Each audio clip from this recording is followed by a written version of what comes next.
minute and a half! Come on! Money, big hero. Let's go! Okay. You, open up the cap! Just do what the hell ass. The film opens in a bustling city bank where Frankie, a diligent teller, is busy serving customers. As she calls up the next person in line, a tense-looking man named Darnell steps forward. During their brief exchange, it's revealed that Darnell is actually Frankie's childhood friend from their small hometown. However, the reunion quickly turns dark when Darnell suddenly pulls out a gun and demands that Frankie hand over all the cash. Frankie pleads with Darnell not to go through with the robbery, but he ignores her and points the gun directly at her.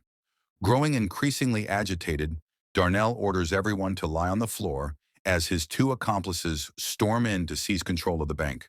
To prove he means business, Darnell shoots one of the hostages, sending shockwaves of fear through the room and forcing the tellers to hurriedly pack the cash.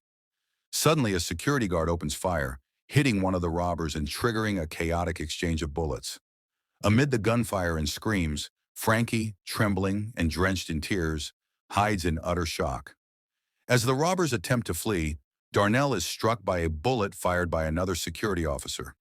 Moments later, state police swarm the scene, bringing the chaos to an end. In the aftermath, Frankie is taken in for questioning by Detective Strode, who probes her about how well she knew the perpetrators. She explains that they were from her neighborhood. However, Strode grows suspicious, wondering if Frankie might have been involved in the heist. He questions why she didn't trigger the silent alarm during the robbery. Frankie, shaken and teary-eyed, explains that she was held at gunpoint and blacked out after witnessing Darnell shoot a hostage right in front of her. Because Frankie knew the robbers personally, the bank manager decides to fire her, leaving her humiliated and enraged. Later that night, the scene shifts to a lively neighborhood party where we are introduced to three close friends, Stoney, Cleo, and Tassian, who is accompanied by her young son. Stoney is deeply protective of her younger brother, Stevie, who has been preparing to start college. However, during their conversation, Stevie confides in her that he won't be attending after all. He failed to secure the scholarship he desperately needed. Determined to help her brother, Stoney promises to find a way to get Stevie into college, but he remains doubtful. Aware of her financial struggles, he suggests it might be better for him to find a job instead. Meanwhile, Stoney, Cleo, and Tassian all work for Luther's janitorial service under a harsh and exploitative boss. When Tassian accidentally breaks a client's mirror, Luther unfairly deducts her pay. She pleads with him not to, explaining that her wages are barely enough to support her young son. During a break, Cleo informs them that their friend Frankie has been fired after the recent bank robbery. At the police station, detectives review the bank's surveillance footage and notice that one of the robbers who escaped has a tattoo on the back of his head. The letters AP. The next morning, the three friends meet up with Frankie to catch up. During their conversation, Cleo jokingly suggests that they should rob a bank themselves, just like Lorenz, who escaped with 20 grand. She argues that if others can get away with it, so can they. However, Stoney and the others dismiss the idea, unwilling to take such a risk. Frankie, still bitter and disheartened, expresses her frustration at being fired after 2 years of loyal service, without so much as a recommendation to help her find another job. As the group enjoys a few drinks, an older, wealthy man named Andrew, who has long admired Stoney, approaches her. He offers her a job, promising to help her get back on her feet. Desperate to solve her immediate financial problems, Stoney asks him for an advance before she begins working. Seeing an opportunity to take advantage of her situation, Andrew agrees, but only on the condition that she spends a night with him. Torn and deeply uneasy about what she's about to do, Stoney reluctantly accepts, determined to secure the money needed for her brother's college tuition. Meanwhile, unable to find other work, Frankie joins her friends at Luther's janitorial company, though she feels humiliated and uncomfortable in her new role. After work, the friends sit together talking about their dreams, when Cleo playfully asks what each of them would do if they suddenly came into a lot of money. Frankie responds that the only realistic way they could ever get that kind of money is by robbing a bank. To her surprise, Stoney seems unusually quiet. The idea begins to weigh on her mind. Later that night, Stoney gives her brother Stevie a bank check to pay for his college tuition. However, Stevie sadly reveals that he was never admitted to the college. Overcome with frustration and heartbreak, Stoney slaps him, thinking about the humiliating lengths she went through to get the money. After Stevie storms out, Stoney breaks down and tears the check into pieces. That same night, Stevie visits his friend Lorenz, who is wanted by the police for a recent bank robbery. Stevie tells him he's heard about the heist, and during their conversation, he admires the large AP haircut etched on the back of Lorenz's head. Lorenz hands him a bottle of champagne and jokingly promises to give him the same haircut someday. Unaware of the danger ahead, Stevie heads home, not knowing that police have already surrounded the neighborhood, searching for the suspect with the AP marking. As the SWAT team spots AP, they mistake him for the fugitive and order him to get on the ground. Confused but compliant, Stevie begins to kneel. When he reaches for the champagne bottle, officers, believing he's drawing a gun, open fire. Detective Strode rushes to the him and, realizing the tragic mistake, immediately calls for paramedics, but it's too late. Stevie dies at the scene. Moments later, police storm Lorenz's hideout, leading to a violent shootout. Word of the tragedy spreads quickly, and Stoney rushes to the scene, only to break down in tears at the sight of her brother's lifeless body. Overcome with grief and rage, she confronts Detective Strode, accusing him of killing an innocent boy. The next day, still reeling from the loss, Frankie meets with her friends and makes a bold proposal. They should rob a bank. Drawing on her experience as a former teller, she assures them that she knows the bank's operations well enough to pull off the heist cleanly, without anyone getting hurt.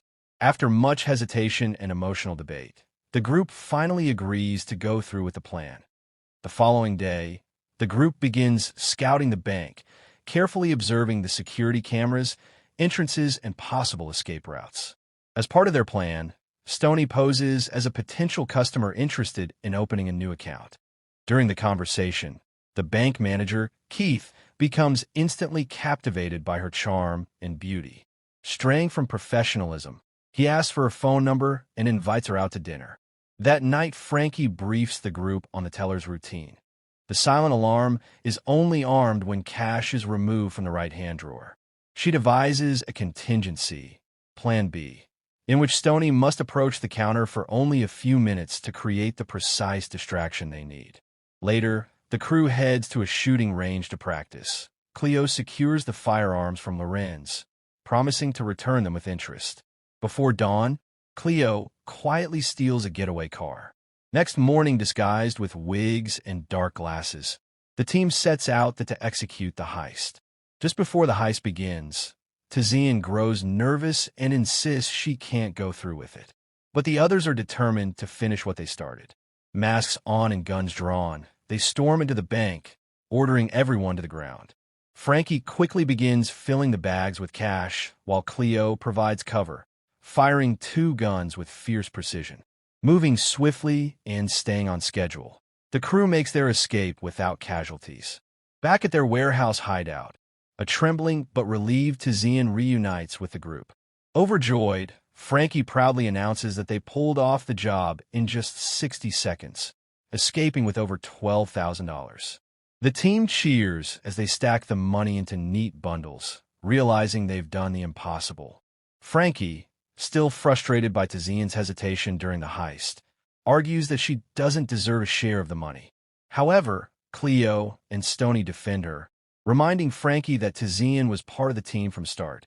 Reluctantly, Frankie agrees, and the tension eases among them. In the next scene, Stoney meets up with Keith for dinner at an upscale, Black-owned restaurant. Their chemistry begins to deepen as they talk, and we learn that Keith is originally from Washington, D.C. After dinner, he invites her to his home, where Stoney opens up about her life, how hard she's worked to support her family, and how her dream for her brother to attend college was tragically cut short. As detectives review the bank surveillance footage, Detective Strode spots a familiar figure who resembles Stoney. Convinced there's a connection, he requests permission from his superior, Chief Pete, to bring her in for questioning. However, Pete rejects the idea, reminding him that the department already killed her innocent brother and that there's no solid evidence linking her to the robbery. Meanwhile, with their share of the money, Cleo fulfills her long-held dream by fixing up her lowrider car, showing it off with pride. Stoney, however, disapproves of her friend's reckless spending, warning the group to stay low-key and continue working at Luther's as if nothing has changed. Cleo and Frankie propose robbing another bank, a bigger score that could change their lives forever. The idea sparks heated tension among the group, escalating into a fierce argument. When Cleo rashly points her gun at Stoney, Stoney slaps her in anger, furious that things have gone this far. Later that evening, Stoney visits Keith, visibly troubled. She confides in him that she just had a serious fight with her friends over money and fears their friendship may be falling apart. Sensing her pain, Keith gently pulls her into an embrace, trying to comfort her as she struggles with guilt and confusion. Later, Frankie confronts Cleo for pointing a gun at Stoney, but Cleo brushes it off, insisting she never intended to pull the trigger. Meanwhile, Detective Strode continues his investigation, compiling surveillance photos and building files on each of the women. Back at Luther's janitorial job, Stoney and Cleo finally make peace, deciding to put their fight behind them. Cleo argues that they need one last big job, enough money to leave town and start fresh. After some hesitation, Frankie joins the conversation, asking Stoney what she thinks. Stoney reluctantly agrees, but only on one condition. This will be their final heist, and Cleo must promise not to draw attention with reckless spending afterward. As night falls, Cleo quietly steals another getaway car, setting the stage for their next, and most dangerous, job. The next morning, the quartet storms into Balboa's Savings and Loan Bank, walking straight into a chaotic scene where a drunk man is arguing with security. Using the commotion to their advantage, they swiftly take control, ordering everyone to the ground. Outside, police units begin arriving just as the crew carries out their meticulously planned heist, commanding the tellers to fill plastic bags with cash. When one of the hostages makes a desperate attempt to grab a weapon, Tizian spots him in time and stops him before he can make a move, keeping the situation under control. As Frankie moves toward the exit, she freezes. Police units have surrounded the bank. Just then, Cleo bursts through the front doors, crashing her four-wheel GMC truck into the lobby. She shouts for the others to jump in, and they pile into the vehicle as she slams the gas, tearing out of the parking lot. The crew erupts in exhilaration, cheering as they speed down the highway with bags full of cash. Moments later, the police arrive at the crime scene. Detective Waller informs Strode that the robbers used a stolen getaway vehicle taken from the bank's garage. Meanwhile, the foursome successfully escapes with an astounding $296,000, splitting the haul evenly, with each woman pocketing $70,000 to finally start a new life. Stoney reminds the group that they must keep a low profile and continue working at Luther's as if nothing has happened. They agree to leave town in 3 days and decide to hide the stolen money inside the building's ventilation shaft, though Tizian remains uneasy about the plan. That evening, Keith invites Stoney out to dinner. Dressed elegantly in a colorful gown, she arrives to meet him, trying to leave her troubles behind for a moment. Their evening takes an unexpected turn when police officers show up at Keith's door, asking if he's seen anyone suspicious connected to the theft of a blue Lexus parked near his home. Stoney tenses up, her heart racing as she hides in fear, terrified of being discovered. After spending a heartfelt evening together, Stoney finally lets her guard down, and she and Keith share an intimate night that deepens their bond. The next morning, as Stoney's friends arrive for work, they're met by a new supervisor who informs them that Luther's janitorial service has gone out of business. Panic sets in as the women rush to the ventilation shaft where they hid their money, only to discover it's gone. Convinced that Luther has stolen their cash, they track him down to a nearby hotel. But when they confront him, their anger turns to devastation. Luther has already squandered every dollar on expensive jewelry, fine wine, and designer clothes. Tensions erupt when Luther pulls a gun on Cleo, but Tizian immediately shoots him dead. Cleo silences Luther's maid with a chilling warning. If she speaks up, they already know where to find her. Shortly after, Detective Strode arrests Cleo on suspicion of murdering Luther. At the station, the maid refuses to identify Cleo as the killer, clearly shaken and remembering the girl's earlier intimidation. Terrified that the police will soon come for all of them, the women huddle together, fearing jail. Desperate and determined, Cleo proposes one last plan: rob another bank and leave town before morning comes. Frankie proposes that their next target should be the downtown Federal Bank, the biggest one yet, holding far more cash than any of their previous hits. However, Stoney, now falling deeply in love with Keith, hesitates. She's torn between her new feelings and her loyalty to her friends. The following morning, the foursome regroup to finalize their plan. Cleo supplies the team with face masks for disguise and steals another getaway car for the job. Meanwhile, in the police situation room, Detectives Waller and Strode brief their task force, explaining that the suspects are four women who conceal their identities with wigs and dark glasses. As the footage plays on the screen, Keith suddenly freezes, recognizing Stoney's face among the masked robbers. The foursome set out for their most daring mission yet, the Federal Bank heist. Dressed in matching blue overalls and face masks, they burst into the building, firing warning shots into the air and ordering everyone to the ground with their hands up. Inside, chaos erupts as they swiftly take control of the bank. Detective Strode receives the alert. A robbery is in progress at the Federal Bank. Meanwhile, the women load the stolen cash into bags as Frankie waits anxiously behind the wheel of the getaway car. Moments later, police units swarm the building. As the crew steps outside, they find themselves surrounded. Strode calls out for them to surrender and drop their weapons. Frozen in place, the women slowly remove their masks, exchanging silent, fearful glances. One by one, they lower their guns, all except Cleo, who hesitates, her eyes burning with defiance. Suddenly, chaos erupts when a bank security guard fires his weapon, striking Tizian. Enraged, Cleo unleashes a barrage of gunfire from her Uzi submachine gun, forcing the officers to take cover. Frankie speeds up to the front entrance in the getaway car, and the crew piles in as she tears off at full throttle. Inside the car, Tizian bleeds heavily, gasping in pain as Frankie desperately drives towards safety, hoping to switch vehicles and get her to a hospital. But before they can make it, Tizian succumbs to her wounds, dying in the back seat. As night falls, a massive police manhunt intensifies. Cleo speeds through the dark city streets with helicopters circling overhead. When officers block them inside a tunnel, she quickly makes a decision. If they're going to survive, they must split up. She orders Frankie and Stoney to flee in different directions while she drives off, leading police on a high-speed chase through the city. Cleo finds herself surrounded, police lights flashing all around as officers order her to surrender with her hands in the air. Unwilling to face prison time, she grips the wheel and decides to make one last stand. She drives straight into the police blockade as they open fire, bullets raining down on her vehicle in a tragic, heart-stopping scene broadcast live across the nation.